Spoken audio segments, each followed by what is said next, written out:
Un estudio del CERNAC detectó diferencias de hasta un 19% en el costo de los diferentes créditos hipotecarios. Por ejemplo, una persona que pide un préstamo de 1.500 UF a 20 años podría terminar pagando entre 2.200 y 2.600 UF. Vamos a profundizar precisamente en ese sondeo junto al director del CERNAC, Ernesto Muñoz. Gracias por estar con nosotros, director. Buenos días. Gracias por invitarme. Bienvenido. Director, ¿cómo se explican estas diferencias de créditos? ¿Cuáles son los factores? ¿La tasa de interés solamente? ¿Los seguros? ¿Qué es lo que involucra este estudio? Bueno, lo que vimos aquí son diferencias apreciables, que en este 19% lo que significa pueden ser de más de 10 millones de pesos. Sí. Por lo tanto, lo importante acá es determinar primero que hay opciones, que cotizar sirve de alguna manera, que hay que vitrinear, Sí, claro. Saber bien cuáles son los derechos. Por ejemplo, un derecho muy importante ahí de los consumidores es solicitar una cotización que tiene un plazo mínimo de vigencia de 7 días. Esto es, yo voy a una institución, les pido la cotización, me la tienen que entregar y luego puedo ir a cotizar a la del lado y tengo tiempo para tomar la mejor opción. Ajá. No es firme ahora o se lo perdió. También tienen que entregarme un resumen particularizado de todas las condiciones del contrato hipotecario y en el evento de que me rechacen el crédito, me digan no se lo podemos dar, tengo derecho a saber las condiciones objetivas que justifican ese rechazo.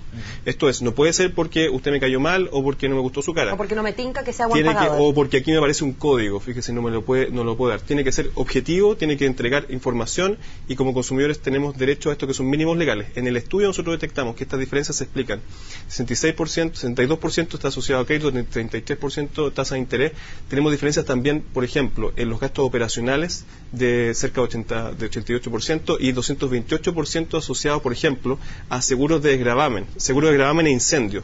Aquí otra información importante es que los créditos hipotecarios, efectivamente uno tiene que contratar un seguro de desgravamen e incendio, pero uno tiene que contratarlo obligatoriamente con la misma institución que nos está entregando el crédito hipotecario. Amarrado al crédito, no es necesario. Puede ser con otro banco. Es obligatorio el conjunto de seguros, los dos seguros, y este es el único caso en que es un seguro obligatorio en el caso del otorgamiento del crédito, pero nosotros todavía podemos cotizar y si encuentra uno más conveniente, el que me está otorgando el crédito tiene que aceptarlo.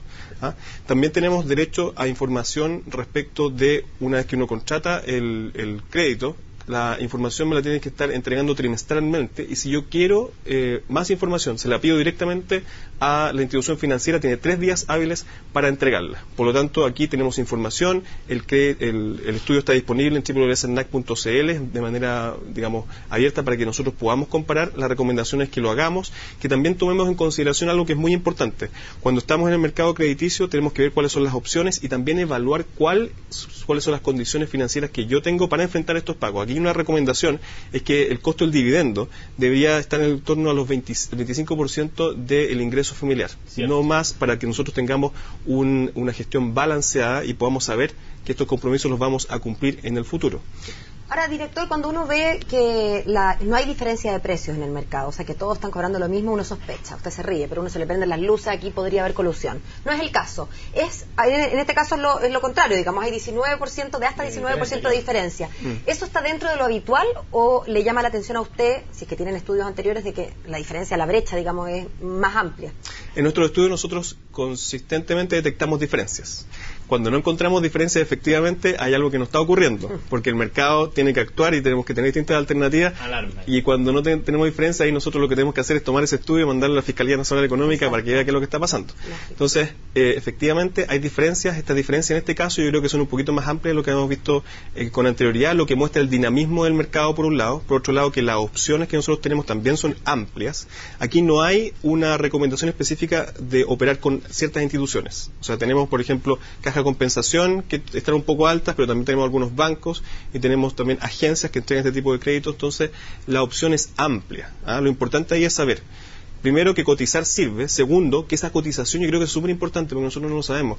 Tiene que tener un plazo de vigencia. Porque si me dicen tómalo, déjalo, me restringen de manera muy importante la opción que yo estoy tomando. ¿El plazo de vigencia tiene un mínimo? 7 días mínimo. Ese es el mínimo. 7 días hábiles mínimo. Entonces yo tomo eso y después tengo una semana, más de una semana, para poder cotizar, para poder reconocer alternativas y luego tomar la opción más conveniente. O sea, director, eso implica que así como otros productos uno puede, solo por hoy, chalecos a 5.990, en fin, en el caso de los créditos yo no puedo hacer un solo por hoy.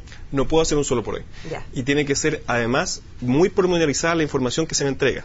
Una hoja resumen que entregue dos conceptos que son básicos, aquí lo hemos visto.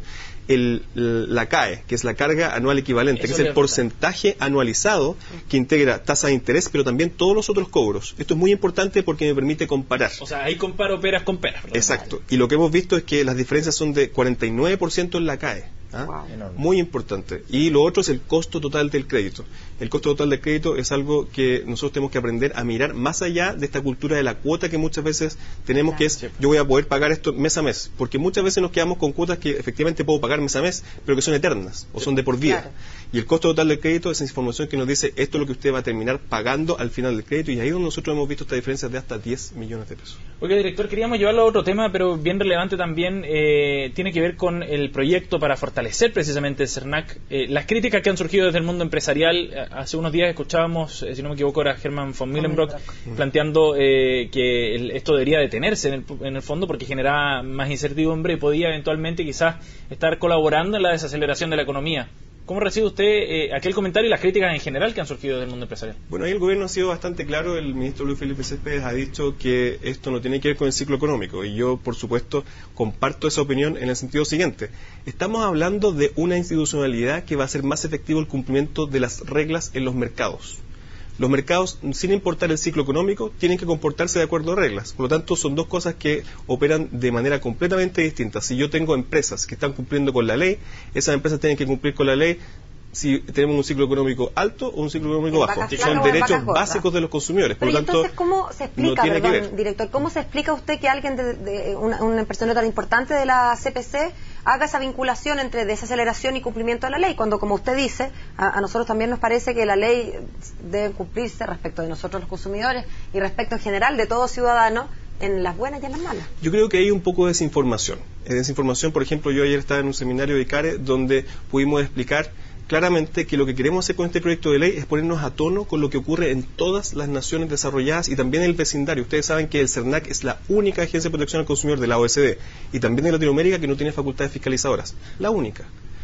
Facultades fiscalizadoras que de hecho los consumidores ya piensan que nosotros tenemos. Sí. ¿Por qué? Porque son básicas, porque yo tengo que tener la facultad de ir a ver si están cumpliendo con la ley y si no, sancionar. Por lo tanto, yo creo que hay un esquema un poco de desinformación, de no saber cómo esto funciona fuera de Chile, y lo que espero es que este proyecto de ley tenga apoyo transversal porque es algo que todos podemos entender que es básico, que las reglas sean claras y que se cumplan. Ahora, las aprensiones vienen por la posibilidad de que esto se genere como una industria de litigio en torno a los reclamos de los consumidores también. Bueno, esa fue justamente una de las objeciones que hace 10 años se planteó a propósito de las acciones colectivas. Me tocó también estar participando de esa tramitación cuando estaba en el CERNAC. El 2004 se escuchó mucho de que esto de las acciones colectivas de provocar la industria del reclamo. 10 años después vemos que eso no ha sido así. El sistema ha funcionado de manera adecuada y con incentivos claros. Lo que busca el proyecto, fíjese usted, es, por ejemplo, tal como el tema de las acciones colectivas, donde tenemos, por ejemplo, 1 millón de consumidores afectados por 500 pesos. Sí.